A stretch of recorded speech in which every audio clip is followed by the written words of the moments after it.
কল্পনা করুন শত্রুর ড্রোন আক্রমণ, ক্ষেপণাস্ত্রের তীব্রতা আর সেই সব ধ্বংস করতে সক্ষম একটি নিখুঁত রশ্মি। আর অন্য পাশে আকাশ পাহারা দেয় যে যুদ্ধ বিমান, যার কারণে দেশটির আকাশ সুরক্ষিত। দক্ষিণ এশিয়ার প্রতিরক্ষা আজ এক নতুন যুগে প্রবেশ করছে। আজ আমরা জানব ভারতের লেজার অস্ত্রের সাফল্য এবং বাংলাদেশের নতুন যুদ্ধ বিমান J-10C কেন দক্ষিণ এশিয়ার সামরিক দৃশ্যপটকে বদলে দিচ্ছে।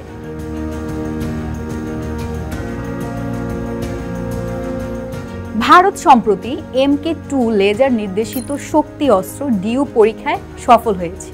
এই 30 কিলোওয়াট ক্ষমতায় লেজার ব্যবহার করে শুধুমাত্র ফিক্সড উইং ড্রোনের ঝাঁক এবং ক্ষুদ্র প্রজেক্টাইলের ধ্বংস করা সম্ভব নয়, এবং এটি পরবর্তী প্রজন্মের যুদ্ধ কৌশলকেও নতুন করে পুনর্বিন্যাস করতে সক্ষম।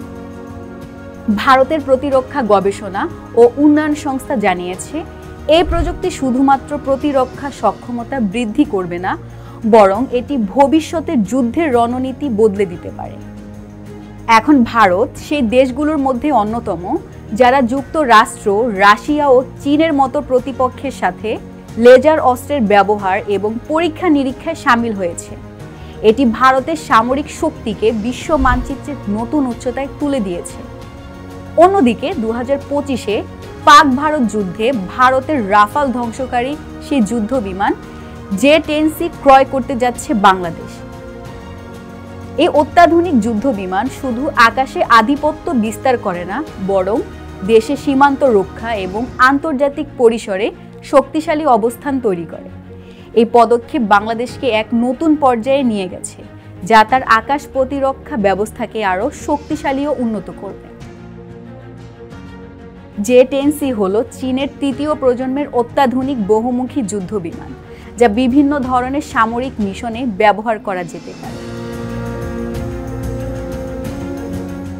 J-10C যুদ্ধ বিমান বাংলাদেশের জন্য কেন উপযুক্ত?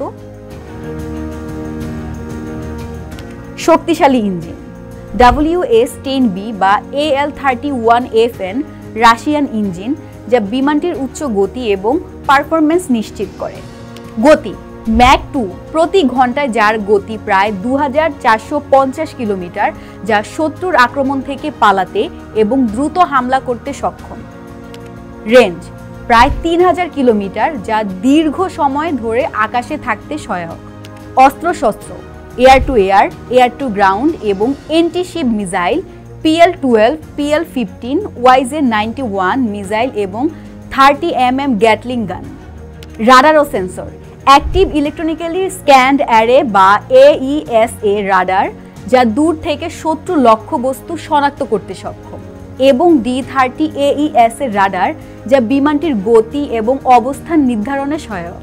পালাকৃতির ডিজাইন উন্নত এয়ারডাইনামিক ডিজাইন, যা দ্রুত গতিতে নিয়ন্ত্রণে সহজ করে।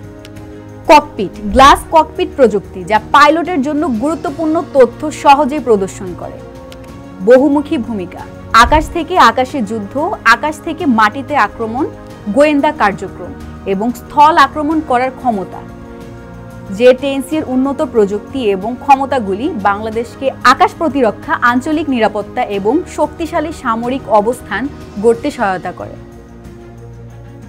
ভারতের লেজার অস্ত্র এবং বাংলাদেশের যুদ্ধ বিমান দুটি ভিন্ন প্রযুক্তি, তবে লক্ষ্য এক, দেশের সুরক্ষা এবং প্রতিরক্ষা সক্ষমতা বৃদ্ধির জন্য এই প্রযুক্তিগুলোর ব্যবহার অত্যন্ত গুরুত্বপূর্ণ। দক্ষিণ এশিয়ার সামরিক দৃশ্যপট এখন প্রযুক্তির সাহায্যে এক নতুন যুগে প্রবেশ করছে। তবে এই আধুনিক প্রতিরক্ষা ক্ষমতা কি শুধুমাত্র সামরিক নিরাপত্তার জন্য যথেষ্ট, নাকি এর মাধ্যমে আমরা আঞ্চলিক শান্তি এবং স্থিতিশীলতা প্রতিষ্ঠার নতুন পথ দেখতে পারবো? কমেন্টে আপনার মতামত জানান। এরকম আরও ইনফরমেটিভ ভিডিও পেতে আমাদের ফেসবুক পেজটি ফলো করুন এবং ইউটিউব চ্যানেলটি সাবস্ক্রাইব করুন। ধন্যবাদ।